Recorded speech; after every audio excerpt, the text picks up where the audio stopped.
Fedi Pilor, asuransi. Apakah perusahaan asuransi plat merah atau perusahaan asuransi plat merah itu jelek semua? Saya pikir tidak ya.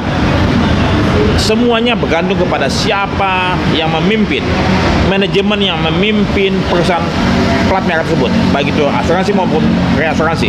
Tapi kalau perusahaan asuransi maupun reasuransi dipimpin oleh orang yang tidak paham asuransi, yang tidak bekerja dari awal hingga menduduki posisi BOD, dan lebih banyak politikus ataupun orang titipan-titipan, maka saya khawatir perusahaan plat merah ini tidak dapat menjalankan fungsi dan perannya dengan baik.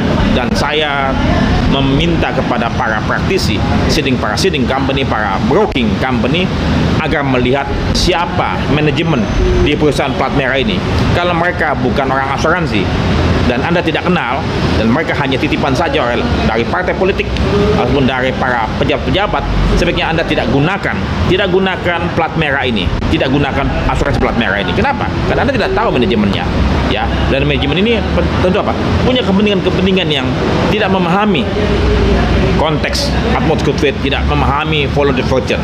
Jadi saran saya kepada seeding company, broking company, jangan gunakan asuransi atau asuransi plat merah yang tidak dikomandoi, tidak dinakodai oleh orang asuransi. Kenapa? Karena Anda besar kemungkinan akan mengalami kecewaan. Dan juga plat merah ini tidak bisa dipaksa oleh regulator. Ya, mereka tidak bisa dipaksa oleh regulator. Kenapa? Ini politis. Contohnya siapa? Jiwasraya. Jiwasraya sudah ingkrah dan Jiwasraya harus bayar kepada nasabahnya yang menang di pengadilan. Ya, nyatanya apa? Jiwasraya tidak patuh hukum, dan OJK tidak bisa memaksa Jiwasraya membayar. Kenapa? Karena ini milik pemerintah. Beda kalau swasta tinggal cabut izinnya, orang-orangnya bisa fit and proper dicabut. Jadi sekali lagi, ini menjadi perhatian kita semua.